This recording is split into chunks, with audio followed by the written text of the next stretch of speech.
record holder for the most yards ever passing in a single game, Rohan Davey. Emmitt Smith joins us in studio. It's the first time I played in such a place that had that much noise. Jacques, throw a rock and you'll hit a 3-star cornerback in Louisiana. Jacques Talk is sponsored by Locke Meredith Injury Lawyers. All right, it's our pleasure right now to visit with our buddy Mike Scarborough of TigerBait.com. We have so much to talk about. It is an interesting time at LSU. Huge stories that have all happened in a short window of time, from a head coach getting fired. Feels like Brian Kelly got fired like a year ago. Yeah. Since everything that has happened since. Our governor, athletic director fired. Verge kind of ping-ponging back and forth from the interim to the permanent. Okay, now he's the permanent AD. And now Brian Kelly's suing LSU in the fight for money. You lived through crazy days at LSU in the late 80s. I've been told by people who have lived through both, this is on steroids compared to that. It is. It's and then it's bad enough, but then there's the stuff that people that's, whether it's true or not, that gets added on top of it, the national perspective, the national pundits that have to fill their YouTube quote every day and add on top of it.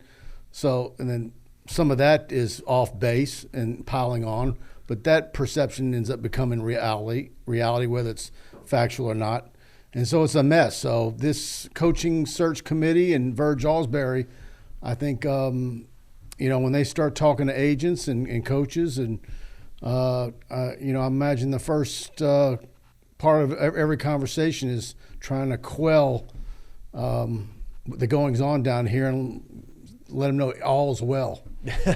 Well, I remember at the end of 2015 when Les Miles, they started 7-0, then they lost at Alabama bad, then they lost bad at home to Arkansas. Somebody at LSU decided to float out that Les Miles was on the hot seat. Remember that? And then he might get fired. And it was reflected back on as a public relations nightmare because LSU put themselves through 2 weeks of being in the mud of, is Les Miles going to get fired or not, and creating all that when maybe nobody was even thinking about that. And so just a lesson in public relations. And now you've got that tenfold, it feels like. LSU can't control the talking heads from talking and people saying what they're going to say. And Verge himself said, the home game against Texas A&M, you look around, there's A&M students in the student section, the place is empty. Optics mean a lot. They tell you not to worry about what other people think, but it's hard not to pay attention. I've never seen anything like that. Yeah. I mean, the between quarters, between the third and the fourth quarter, the celebrating that was going on. I mean, you still had a quarter of a football left. It was just an ugly, ugly scene. But never would I have guessed what was going to happen the next day. Yeah, well, people would come up to us before the season started or even after they lost to Ole Miss or Vanderbilt and say, are we going to fire the coach? I mean, I'd say, of course not. They owe too much money. It's only in the fourth year of a 10-year guaranteed contract. And as I joke with you, people seem to be learning for the first time over and over. He's got a 10-year contract? Yeah, he's got a 10-year contract. That's 90% guaranteed. Or is it?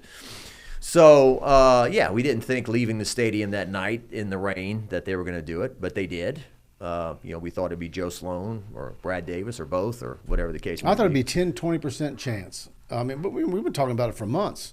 Once things started to look bad, and it's like, you really have to do the math on it. If you're an athletic department, and there's no doubt that Scott Woodward and them were doing it. All right, he's going to have to at least change his offensive coordinator and most of that side of the ball staff. Well, what's the cost of that? How much does Joe Sloan have left on his deal? Mm-hmm. Brad Davis, et cetera. All those coaches have 2-3 year guaranteed contracts. Then you have to go out and buy new ones.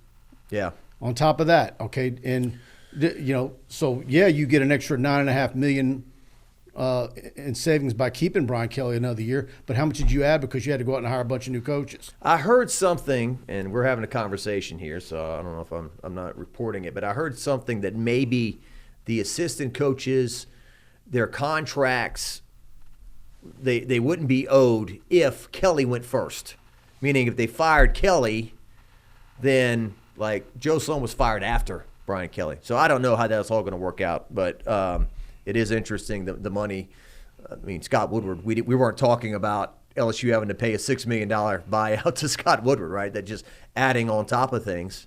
Well, and so if that's the way it's worded, think about what would happen had BK remained as head coach and he had to go out and hire a new offensive coordinator. If that's the way contracts are written, what offensive coordinator in their right mind would come here? You got to give him a 3-year guaranteed deal at probably $2 million plus, regardless of who gets fired first. Yeah, yeah. And those are things I heard. I'm not sure, but at the end of the day, they're just spending so much money out there. And look, I think a lot of people have the view that what the governor said was disingenuous about the taxpayer buying out coaches. You go to the grocery store, you're not paying a tax to pay for the head coach or a buyout or whatever. Now, are taxpayers the people that are helping TAF and are donors? Yes, we all are taxpayers, right? But it's just real interesting how quickly all of this happened. And are these emotional decisions, are these knee-jerk decisions, as opposed to decisions that were a little more thought out? And because did LSU jump out of an airplane without their parachute? Can they pay for this buyout, whether it's going to be $27, $30 million, or $53 million? I wonder, had the move not been made on Scott Woodward, if this would all be reading different. Had you maybe waited a year or next June or whenever to make a move on Woodward, that changed everything. Mm-hmm. I don't think BK. You can't convince me that Woodward went in there willy-nilly and got emotional and fired Brian Kelly without a plan, or had played all the scenarios out in his head well in advance. And I'm not defending Scott Woodward. I can have the debate both ways, but I think what's really unfortunate about it is I think he's the one guy that knows all the players, he knows the agents, and I think he's whether you wanted him to have the final say on who the next coach would be. What about fundraising efforts too? He's pretty good at raising money right, too. And I think he knows the right words and the way to sell a coach that you're trying to attract to come here. He does a very good job of closing that, and so and now so you wonder, how confident are you in the folks that are on this committee? I don't know anything about the guy from the Lake. I know Verge. Our careers have paralleled each other for 30 years, and same age. So, yeah, it's kind of like we're putting you in the game, Verge, and the bases are loaded with 2 outs in the bottom of the World Series. We need you to come through with a big hit. I mean, this is a pretty huge responsibility. There's no bigger responsibility an athletic director has than hiring a head football coach, and this is his first assignment. Kind of crazy, And, yeah, and I don't know throughout his tenure when there's been coaching changes how involved he's been in any of those. He's been in the room for everything, right? I mean, maybe he's been part of the. I don't know. You would think he'd be part of the. He's been in the Beatles, right? I mean, you had Stephanie Rimp was with Jay, and Yeah. Kelly Zinn wasn't involved in any of those. She wasn't here long enough, but yeah. Yeah, we've always interviewed Verge about football scheduling and things like that. That was his primary responsibility, and now he's the AD. Now, I mean, LSU on their website and whatnot have him, Verge Ausberry, but they didn't send out a press release, did they? Like Verge Ausberry, athletic director, resume, all that. No. And I'm not trying to stir the pot, but is he the AD moving forward throughout this? Well, yeah, I mean, I think so, but if you're an agent, are you saying, are you sure you're going to be the guy in a year from now, 2 years from now? Yeah. Do you have the title now just to get through this deal? And,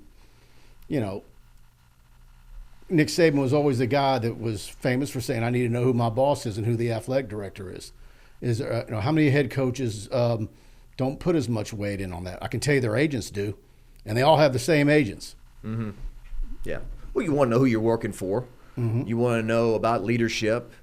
I mean, LSU's kind of somewhat at the same place they were 25 years ago, which makes the Nick Saban conversation kind of intriguing.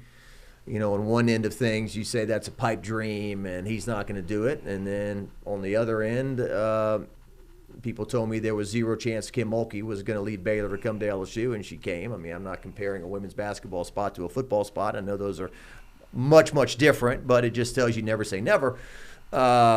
but when Saban came here in 2000, LSU had a reputation of good old boy network, good old boy politics, things that had always gotten in the way. And he changed that along with Mark Emmert and I guess Scott Woodward and other people there at the time. And so is LSU back Skip Bartman. Skip Bartman.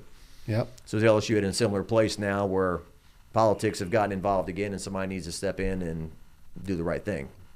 Yeah, no, this is the way it looks right now. Of course, there's different political parties, but it's reminiscent of the Edwin Edwards, Charlie Cusimano years of LSU sports and Board of Supervisors. And, I mean, you can remember, I remember it like yesterday. I mean, LSU would make a coaching change and Charlie Cusimano, a board member, would be quoted. You'd have Charlie Weems from Alexandria that was, of course, a favorite of Nick Saban and a big part of things getting on the right track back in the day. But there was a whole lot of negativity back then, and we can't do this, and we don't pay that. And, it took Nick Saban and Mark Emmert to show you the path forward, and LSU's been operating under that blueprint ever since. Les Miles about to walk down the hill against A&M in 2015. F. King Alexander goes up to him and shakes his hand and pats him on the back, something he never did, which was kind of a clue that, hey, you're safe, we're good. And Bobby Jindal played a role in that, if I'm not mistaken, right? Keeping Les around for... Yeah, that was a dark night at 10:30 when Joel Levis said he would be back for another year. That was one of the more asinine things I've seen in LSU athletics. He should have been absolutely gone that night. Yeah, they carried him off the field. Yeah, the fans all, hey, thank you, coach. And then, I can make a case he should have been gone years before that, but. Well, and then real quick, I was talking to you about this off the air. I don't want to pile on, and it's easy to say this now, but I'm thinking back from Paul Dietzel in the 50s to the present day. Outside of Curly Hallman, I am curious if there's any coach in LSU history that is going to be remembered in a less positive light than Brian Kelly. Now, he's a victim and a beneficiary of modern-day college football, in which winning 71% of your games, going 19-10 in the SEC is not good enough, and you're fired 3.5 years onto the job because you were hired with this enormous contract, high expectations, coming off 3 national championships in the last 2 centuries. But his failure to kind of establish relationships with the fans, with the players, with the coaches, and then everything you're hearing from people, not us, about his lack of engagement with the job itself and the lack of understanding that you got to work hard. I just wonder how he's going to go down, especially now with this fight, this public fight, him suing LSU and all that. There are a lot of people that don't like Brian Kelly that are on his side. Yes, sue, they owe you every dollar. There are some other people that are like, hey, man, take your $25-30 million and get to going. Yeah, I mean, you're making me think of DiNardo. And, all right, so what would you bring Jerry DiNardo back for? 97 Florida? That'd be 30 years in 2 years? Would you have something in between quarters of a football game and roll him out there to wave? And what kind of cheer would he get? I think he'd get a pretty good one. Yeah. Tom has healed the last several years of his era at LSU. Curly Hallman, there would be no reason to bring him back, and I don't know what kind of I don't think he would get any good ovation. But all the rest that you would name are fondly. I say it all the time with Ed Orgeron. As painful as those last years were, you could put that 5-year run on a shuffle play and play it over and over again, and every fan base in America would take it because of that 19-year. Yeah. And a lot of these guys, you would say, Mike Archer had 2 losing seasons at the end. Jerry DiNardo had 2 losing seasons at the end. I wasn't a fan. I was too young for the Jerry Stovall years, but that was up and down, right? Winning season, losing season, winning season, losing season. But they would say, he's a good guy. He cared. He was invested. I don't know if people are saying that about BK. And he was good to us in the media, and he gave us a lot of access to shoot things. And right. He gave us more access than any coach I've ever covered at LSU, and I thought for the most part he gave good, thoughtful answers at press conferences. Although at the end, I did feel like Charlie Brown's mom, wop, wop, wop, wop. It was kind of the same thing over and over again, and kind of like, okay, if the message is kind of going over our head, then certainly. And then what is his relationships with his players as well? Are there players that will want to visit him in later years? Is there who's connected with him? And I get a sense that there's no connection. Yeah. Well, I mean, Matt Malk one time told me he hadn't talked to Nick Saban since he finished playing at LSU. So, there is something to be said. And I defended Brian Kelly on people saying that he shouldn't yell at the players because he doesn't have the skins on the wall. And I'm like, well, Nick Saban didn't win a national championship until he was 52. He was yelling at people way before that. That was why they won the national championship. It was part of, holding people accountable and stuff. But, yeah, I mean, you read some of the things in Wilson Alexander's article about getting players' names wrong at press conferences. I remember Chris Hinton instead of Chris Hilton. And what was the guy they got from McNeese? I'm gonna get it wrong. That's what I get. Cody Dickerson or Colby Dickerson or whatever. He always got that name wrong. The defensive back that came from McNeese. Anyway. But, yeah, I mean, those are the kind of, parents who didn't meet him. Is it important for parents to meet the head coach? Maybe, maybe not. I'm not sure. We're not talking about all these things if he would have won more games. Right. Obviously. Right. And look, we've seen coaches who have had a lot of success, and it's you saw Ed Orgeron do it a different way than Les Miles, and Les Miles did a different way than Nick Saban. I mean, they all don't have to all be cookie cutter.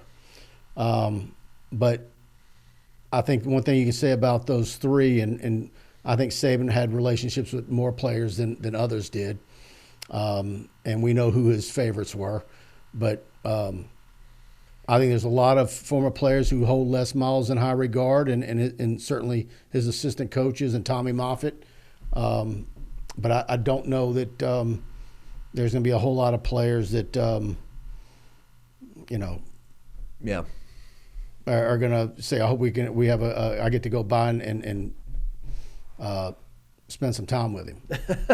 Well, and in his career at LSU ran parallel to the uprise of NIL and transfer portal, which sometimes made it kind of, I don't want to say difficult for me to judge him, but a little more difficult to judge him because the rules of the game had changed, and I'm asking myself, is LSU investing properly? Are they giving him what he needs to be a successful head football coach? Because obviously no matter how you feel about him or you say he didn't win the big games, his track record at Notre Dame at the end was pretty much 10-2, 11-1, 10-2. I mean, he's winning a majority of his games. He was 34-6 at Cincinnati. I mean, he was a big winner at numerous places. But then when they invest $20 million into the roster this year, you've got a fifth-year senior quarterback. He says it's the best roster I've had, and you get pushed around. And Mike, I don't want to, once again, speaking hyperbole, the 2020 COVID season wasn't very much fun, but this might be my least favorite football season I've covered because even the victories were kind of root canals. That game against Florida, which you get 5 interceptions and you barely win 20-10, and the South Carolina game. I mean, I think the highlight of the year was winning the season opener at Clemson, and then later on, it doesn't feel as big as what it was at the time. It was very obvious in September. Whatever wins they got the rest of the way were going to be ugly wins, that there weren't going to be any works of art. And, of course, the wins have not come in decent numbers, and as bad as Arkansas is, that one's going to be a tough one Saturday. Yeah. Well, and here's the question, too, that I still don't have the answer to. What happened to Garrett Nussmeier? Okay? I'm looking at his stats from last year, and it kind of hit me in the face even harder looking. He is throwing for about 100 yards per game less this year than last year. He had 8 games last year in which he passed for over 300 yards. He had 2 games in which he passed for over 400 yards. He hasn't come close. I think he had 273 against Southeastern. He hasn't gone over 300 yards in a single game this year. He threw 29 touchdowns last year. He's thrown 12 this year. I mean, it is a astronomical drop-off from what you would think he's going to get better, not worse.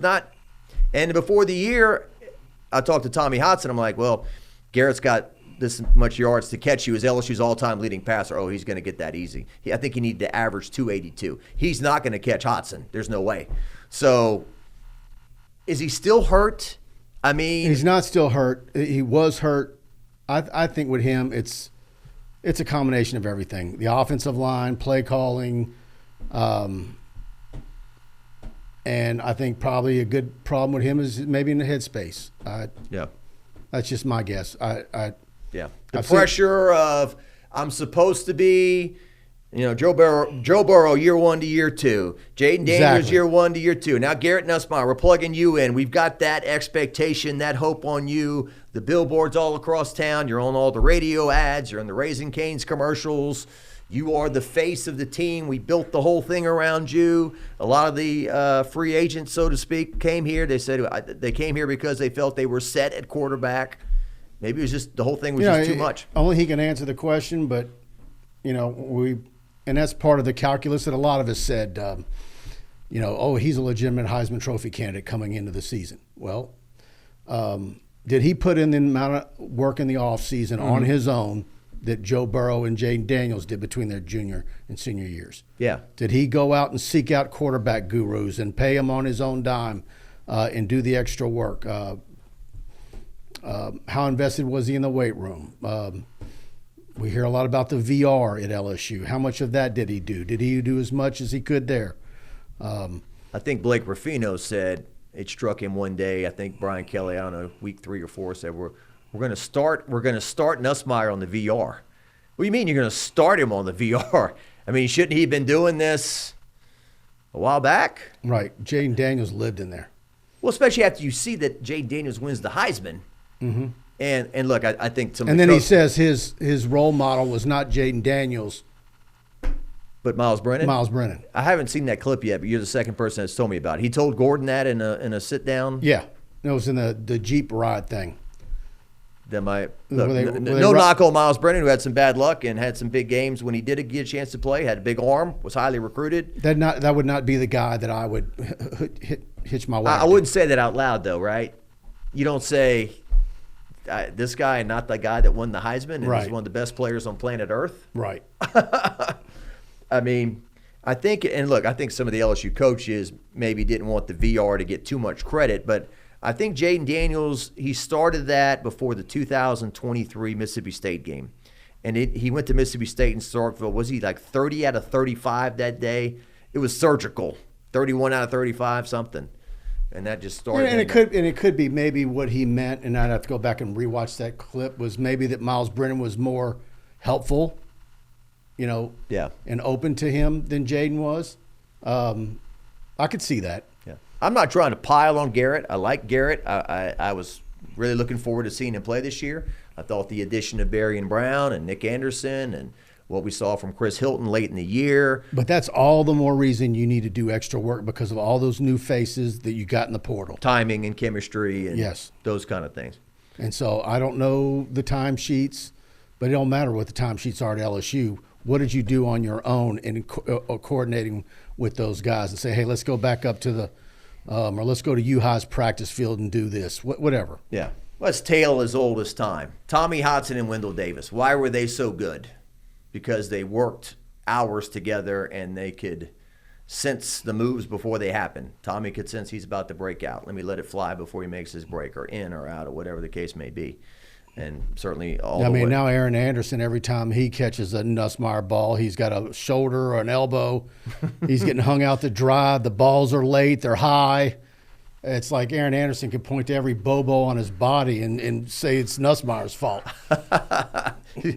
Lawsuit against Garrett Nussmeier, getting me hurt. Yeah, the one at Vanderbilt, Ole Miss. I think it was high, and he got. And then the second one finished him off. Well, like you said, Smoke Lavelle had a term. He's a bucket of yuck. He's a bucket of yuck. I mean, the whole thing up front, they can't create. They can't push. They can't protect. I'm looking at that play that he got to Xavion Thomas against Vanderbilt, in which the whole thing's collapsing, and he just turns and flings it, and Xavion catches it and weaves. It was an amazing play. It's not something you can count on.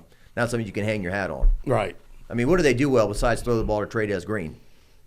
I mean, the running game has gotten a bit better, But Harlan Berry, as a true freshman, shouldn't be your leading rusher or the guy you're counting on, right? I mean, there should be a veteran presence there. How many touchdowns did you think Aaron Anderson would have preseason?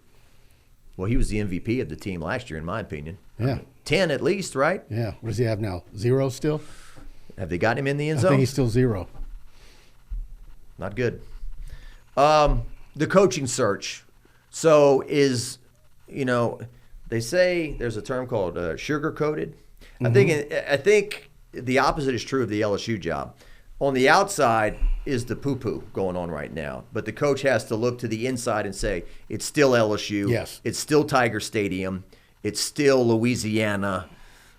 Talent throughout the South. As somebody told me, we've heard this before about LSU, it's a sleeping giant. Plug in the right guy and it'll take off. So it's my thought that it's probably the agent that's going to be the one that is going to point to all the players and the governor and the AD changes and all the fiasco stuff. But the football coach knows the brand, knows the lay of the land, whether he's had any stops along the way in the area. He knows what LSU is. It's still a sexy brand. It's still the best job of all the ones that are open. And so they've got to think long term. I still think that that's the draw there. Yeah. But can you get past the agent to talk to the guy that you want to talk to? And what kind of fight is that to make that happen? Yeah, because if you compare LSU and Florida, I think, is just as loud as Tiger Stadium, their venue, the Swamp, when it's on, and they're good. It's pretty loud in there. It's been a long time. Right. They're people's. I've got friends that are big Florida people, and they basically say it hadn't been right for 15 years because it's become so corporate, and they've basically locked out all the normal Florida fans, and it's gone totally corporate and hasn't been since Tebow. Well, I'll disagree a little bit because I went to the game last year when LSU went over there, and they were going nowhere fast, and it was November, and I thought they filled it up pretty good, and they were pretty loud, and they beat LSU that day. But you could be right. I mean, I remember, like, to your point, like 2008 when LSU went over there. It was a prime time when CBS got one prime time game. And I think right off the bat, Tebow threw the long pass. Was it Danny McCray? It bounced off his helmet or something, and then they caught a long touchdown. The guy, it was a Takeo Spikes, punted the ball in the stands. I mean, that's when the place was an animal house, and it's pretty loud. But anyway, since Urban Meyer, that's going back. Urban Meyer's last year was 2009, 10? Right. And something like that. And so you start looking at each coach along the way. Dan Mullen, Muschamp, McElwain, Napier. I might give you a little bit of a knock on Napier. I didn't think that was a fit. He just no charisma. But those are some damn good coaches in there. Mm-hmm. Those weren't all donkeys. There's something wrong there institutionally why they've got a problem. Mm-hmm. And to say nothing of the fact that you've got Miami and Florida State also recruiting the state, South Florida doing what they're doing. And then you've got LSU and Alabama and Auburn and Georgia and everybody in the country also recruiting Florida. It's tough. And so the LSU job is still a better job. It just is. Yeah. But you've got to do a better job of holding down Louisiana. I rolled out that question for Frank Wilson a couple of weeks ago, and it's accurate. I mean, 75% of the games so far this season, you've only had 2 Louisiana starters that prepped here in the state of Louisiana. Mm-hmm. We and I need to go dig it up, and I keep saying I'm going to go try and find it, but I want to say it was even maybe something that Sam Nader had put out at one point. Whenever LSU football gets in trouble, it's because the roster is dipped below 71% Louisiana players. Well, and Brian Kelly had to look at Ed Ogeron and look at Les Miles and say, if those two guys can win a national championship, I can certainly win one. As Blake told me the other day, what's the difference? He did not recruit at the level that those two guys recruited. I mean, you're a recruiting guy. Is that accurate? Brian Kelly? No. Did not recruit at the level Les Miles, Ed Ogeron. No, and you can say, well, it's different now. It's NIL, right. And then you've been having a constant game of playing catch up because of coming in with 36 scholarships, and you're trying to get the ball right and build a team immediately to compete for an SEC title. But I mean, the current roster is 36 Louisiana kids, and I'm including I don't know if Badger Hargett is on scholarship as the backup punter. Is he? And you still have JT Lindsay on there. And what's his situation? So is it the number actually 34? That is a extremely low number. And if you're going to say that the LSU job is a great job because the LSU is the only Power 5 school in the state of Louisiana and how fertile the recruiting territory is, then you better lock down Louisiana. You don't want to see the kid at Duke from Mandeville running up and down the field. He's going to be all ACC and a couple others. You don't let Lance Hurd get away and so forth. Had you played Lance Hurd in the right spot, maybe you wouldn't have had that problem. And there's many others out there. And then that'll tie into whoever the next football coach is, and who I think LSU fans, you can do it every cycle. Oh, well, he better keep this coach. He better keep that assistant coach. Right. He better keep, no. If it works and it makes sense, fine, but that's not mandatory. Well, and look, when Brian Kelly got the job, I think you and I had the conversation that there were people over the years that were copy and pasted over from one regime to the next, and there might have been a feeling of, look, it's time to wipe the whole thing clean. It's time for a new vision, a new start, fresh, like Saban. And I think Brian Kelly did that. Now, did he do it correctly? In which I don't know if he was pressured or told, hey, you should have never gotten rid of Corey Raymond to begin with, bring him back. Blake Baker, bring him back. Moffitt's the one that they could not get back. I guess strength and conditioning is a big conversation piece. I hear Jake Flint's a great guy, great family, all that. I don't want to speak negatively about him, but you hear from a lot of different players. If I'm the next head football coach at LSU, I'm looking to bring Tommy Moffitt back as soon as possible. Yeah. And would he take it? Because I hear he likes it over there. They're treating him well. They're the ones that hired him. He still owns his house here. He still owns his house here. His wife's still here and all that. But, yeah, I don't know. And grandbaby's on the way. Well, that's everything. That's grandbaby's the ultimate anchor, right? To bring you back home, or it's already here. I'm not sure, but there's something going on there as well. But yeah, that's a factor. But it's going to be an incredible next 60 to 90 days between. Well, let's just talk about a few of the candidates. All right, Eli Drinkwitz. Okay, some people are going to look at him and say, that guy looks like a nerd or whatever, the very superficial judge what he looks like. But I've been told that this guy knows how to build a roster. He is, look, compared to Jay Johnson, I know, but they say, he's got Jay Johnson in him where he's obsessed with recruiting, building the roster, and people that put up money into the roster believe in him because they're going to get a return on their investment, perhaps unlike the previous guy that was here. And multiple times in the last 5 to 6 years, two LSU football coaches have gone and rated his staff. Right. He's at Missouri. He hires great coaches.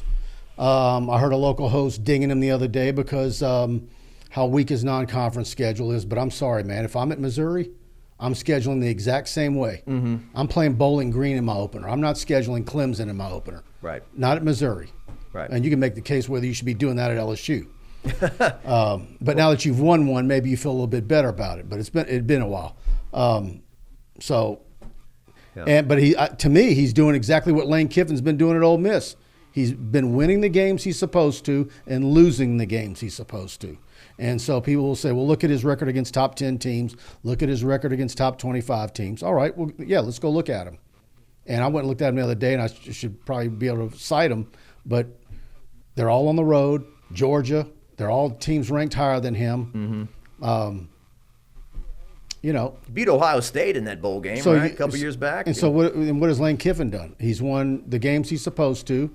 And what are Lane Kiffin's marquee wins at Ole Miss? At Oklahoma this year? What else?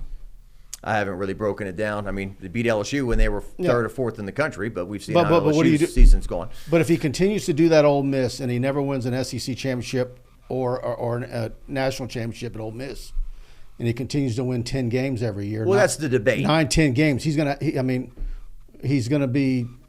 have a statue outside Vaught Hemingway. Well, is he held back by limitations at Ole Miss, but also more comfortable by the fact that they don't expect what they expect here? In terms of, and there's something to be said for that. Right. I can stay here. They're not going to fire me. I mean, I guess eventually anybody. I remember Steve Spurrier at the end of his career at Florida saying they started telling me, "Coach, we're tired of going 10-2." Yep. So you bring up Drinkwitz. Certainly Lane Kiffin is probably, we've been running polls on Tiger Bait every week. He's the white whale, right? He's the obvious big name person that everyone. And he's the one, obviously, with his persona and his Twitter and,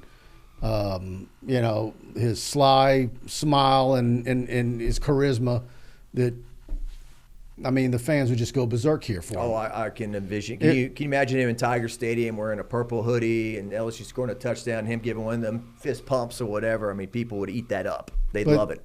But then you have to outweigh, is there the risk? Is there still the his persona, the freshwater guy? Is that still lingering in the background? Is there another shoe to drop there? You better do your due diligence there if you can get him. Florida absolutely wants him as well.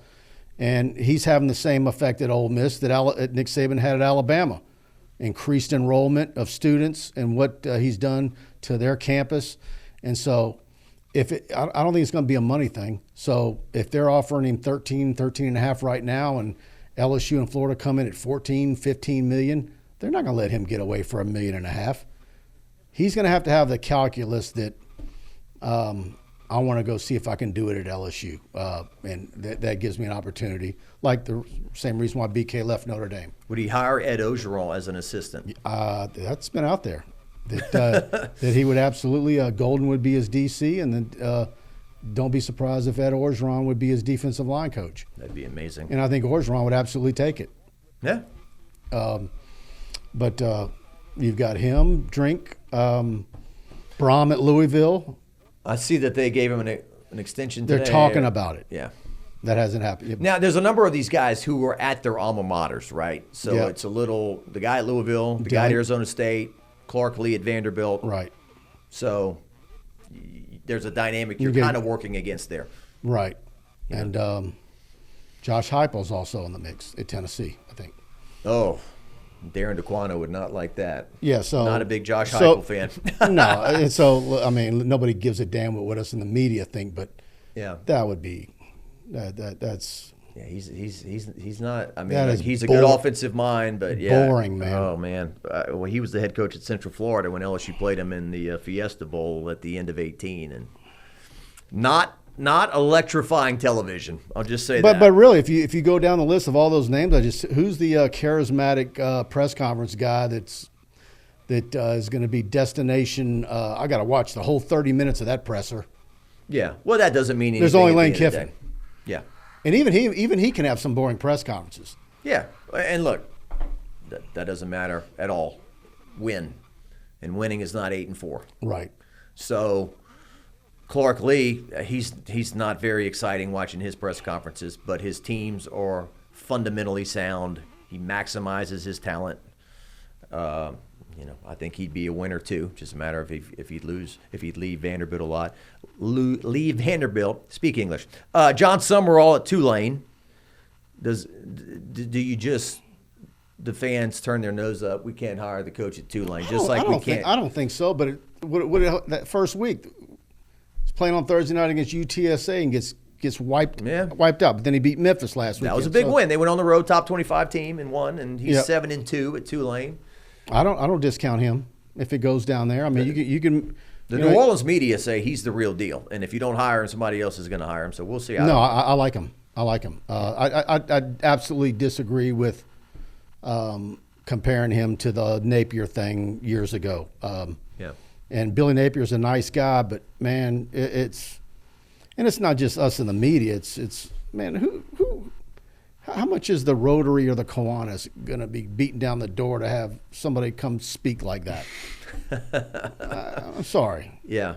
No, you wear different hats, right? It's you've got to be an entertainer, you've got to be a recruiter, you got to be a psychologist, you got to do so much social media now. They're getting off the bus, we're taking pictures. After the game, we're taking pictures. I mean, you look at tweeting. you're down there for SEC football media days.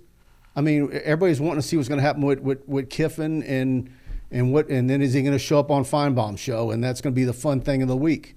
Right. When he roasts Feinbaum and right. I mean that's comedy gold. Yeah. Yeah, media days have become, I don't say they become boring, but the best stuff usually is when they're not even talking about football because they're so uptight about bulletin board material or saying something. Mike Leach, when he was there, the late Mike Leach, he would say a lot of great stuff. So I tend to think it's probably 10 to 20% chance. You got to thread a needle. They're going to be a playoff team, whereas all the other coaches that we just mentioned are not going to be playoff teams. And so that last game at Oklahoma, and then December 1st is Monday, and you've got National Signing Day a week or so later. And of course, you're lucky now with all this that the transfer portal period is in January instead of being before Christmas.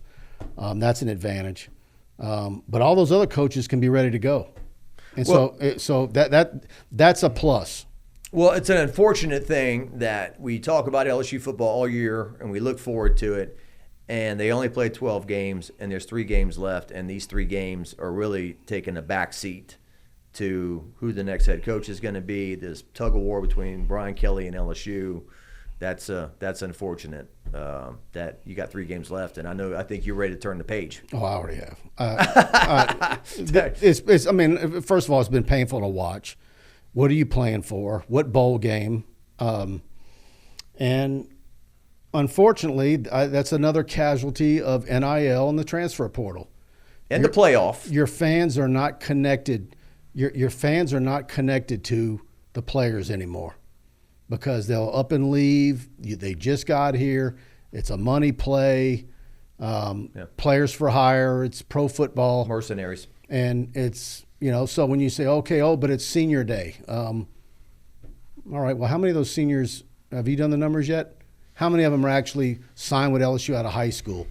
Well, they signed 18 in the portal in the offseason. How many of those guys were seniors? I guess I have to look and see. And that's the other part of it, too. It's like, okay, if you're getting a new football coach, the old days, you knew what your roster was going to look like next year. Right. And in some of these games, you get to see a bunch of young players get to play because the coaches want to give them experience and get them ready for next year. Right. You don't have that anymore. Well, and you got to go back to the same people who put up the $20 million last year. On a smaller scale, it's like you taking your lady out to the new steak restaurant in town. You get some steaks, some appetizers. Maybe you do a bottle of wine, and it's a $350, $400 bill, and it was a terrible experience. The wait staff was terrible. The parking was bad. I'm not going back, right? And so you got to promise your investors a better experience in 2026. And by the way, which one of these head football coaches might have a quarterback that he's recruiting or has on his roster that might come with him? Yeah, that's a key too. Right, because Michael Van Buren, look, he did some nice things there tonight. He can run. I thought he was just a little, nervous is the right word. The passes were just a little off, like the one to Kyle Parker on the sideline. He had some bad luck in there. But I don't know if he's the future. We'll see. But we'll see if they get a better look at him. But you've been feeling like they're going to go out and get. They got to. They have to. Yeah. And then, what does Colin Hurley do? I'm sure he's going to hit the portal, right? Yeah, he's been there 2 years. Maybe I'm wrong. After, having the accident and having to recover from that, maybe he sticks around. But he's going to have a decision. They all are. Look, there's tampering going on right now. Absolutely. Oh, there's chum in the water, and so Austin Thomas and those coaches have a job to do. Even the Harlem Berries. You got to stay on top of them. Yeah. A few more things before we let you go. What I say means nothing. Nobody needs to listen to me. But please don't boo Garrett Nussmeier when he's introduced at senior day and runs out. Please don't do that. He doesn't deserve anything like that. If they're not playing well and he throws 3 interceptions, I'm not encouraging anybody to ever boo at a game. But when they introduce a guy and the message is this guy's been here 5 years, he's given his best, don't boo when they play Western Kentucky. Well, you mentioned Tommy Hodson earlier. He didn't have the senior season that he would have liked. No.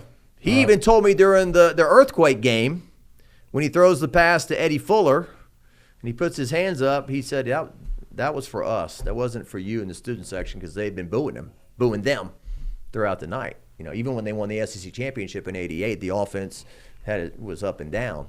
And in '89, I think his senior day, I think the announced attendance was 62,000 or something. I mean, they had a bad year, and fans stopped coming. Yeah, and so he's still the guy that could have left and didn't, and hasn't had the type of season he would have liked. But look, he put in the work and the time. He's a great kid. Love him. He's been covering him since probably 10th grade. Super kid. All right. Anything else we should talk about? I mean, it'll be a very interesting spring. You know, people are always invested in the football season, but I tell them the craziest time of year is like from mid-February through March. You're going to have a new football coach at LSU with spring football practice, a new staff for us to go out and take a look at and listen to a new coach. I tell you what to add before we get out of here is I still think regardless of all this negativity, I think LSU is going to get a really good coach. I just because of the brand. It doesn't matter the governor. I just have faith in any of those coaches I just named, regardless of whether you think they're good at a press. That doesn't matter. Right. Those are all good football coaches. Right. But look, man, you got a good women's basketball team. This might be her second best team. They're good. Yeah. Matt McMahon, the way they have been playing, I think that they might be a surprise to people. Right. I mean that. And that's what kind of I'm saying about this negativity. The baseball team can be his national championship contender. Yeah. Like on Monday, for example, okay? These aren't huge stories, but on Monday, men's basketball team, they played a really good game against UNO. They blew out UNO. UNO had beat TCU on the road. Sean Hudson has done a very nice job as the soccer coach. They're in the NCAA tournament. They're hosting a NCAA tournament game on Friday. And these are just two stories I had in my sportscast, but how much of that kind of good stuff gets overshadowed by Brian Kelly's suing LSU, and they're fighting over money, and these kind of stories get buried beneath that stuff. No, I think good things in men's and women's basketball right now. And look, the SEC is strong. You saw how many bids they got. I mean, I'm not, McMahon's. Wouldn't that be something? I'm not saying that they're going to be in the top half of the SEC, but you don't have to be in the top half of the SEC to be a bubble team. And can they get there? If they stay healthy, I think they've got some pieces there. They've certainly been fun to watch so far. Yeah. And that's not a bad UNO team they beat the other night and beat them like a drum, took care of them. Look, everyone's rooting for Matt McMahon. You know, we hope he does well. The first 3 years have not gone well. His second year, they made the NIT, and they won a couple of teams against ranked competition. They beat Kentucky at home. They beat South Carolina on the road. Last year was a big step back. And look, I think there's something to be said about human dignity and the way you treat people. Right. To fire Matt McMahon last spring to bring back Will Wade, that would have been a really sleazy thing to do, in my opinion. You know, but I guess it would have been popular, and I don't even know if Will Wade would – I guess he would have gone along with that. I guess he would have. I mean, but even Will Wade told us a while back, coaching there, we kind of hit a ceiling, and they were going to be like, well, why don't you get past the second round of the tournament? Why are you – let's win more than 22 games or whatever, because is LSU committed to basketball? It's still a question, I think. We'll see. Yeah, now it's when you see Kentucky with $30 million personnel budgets for men's basketball, what do you have to do in the SEC to be in the upper third? Do you have to be 15 to 20 just for men's basketball? And does it warrant that? It's tough. But I'm telling you, this women's basketball team, they're really good. Yeah. Johnson, the newcomer, her nose for the ball and getting rebounds, and at only 6'1" or whatever she is. I'm not saying she's a Nisa Morrow, but she's a Nisa Morrow-like in some of the things she's doing. We'll see if it carries over in the SEC. And Koval has been fantastic, I think. Yeah. And so if they stay healthy with all the guard play and Jada Richard and what Michaela and Flaugier, I really think this could be her second best team and can really do some damage. And that one's going to be huge because that first of all, everybody's talking about South Carolina. That they got Texas at home too in early January. Yeah. But that Valentine's Day game against South Carolina, I got a feeling that this could be the year that they break through and beat South Carolina. Yeah, basketball is always funny because you start the year, And then you got kind of the holidays. You've got Thanksgiving, Christmas, New Year's. That kind of breaks up the momentum of it all. But then you get into January SEC play. That's when the train really starts going down the track to March, and that's when it really gets exciting. That's when the crowds have already been, for women, they've already been really good. But when you get into those SEC games, that's when it really fills up and the excitement starts. Mike, thanks for coming down. Enjoyed it. All right, Mike Scarborough, TigerBait.com. I'm Jacques Doucet. Thanks for stopping by Jacques Talk. Hopefully not 2 or 3 huge stories happened in the last 45 minutes we were sitting here. It's been that way in Baton Rouge. We'll see you later.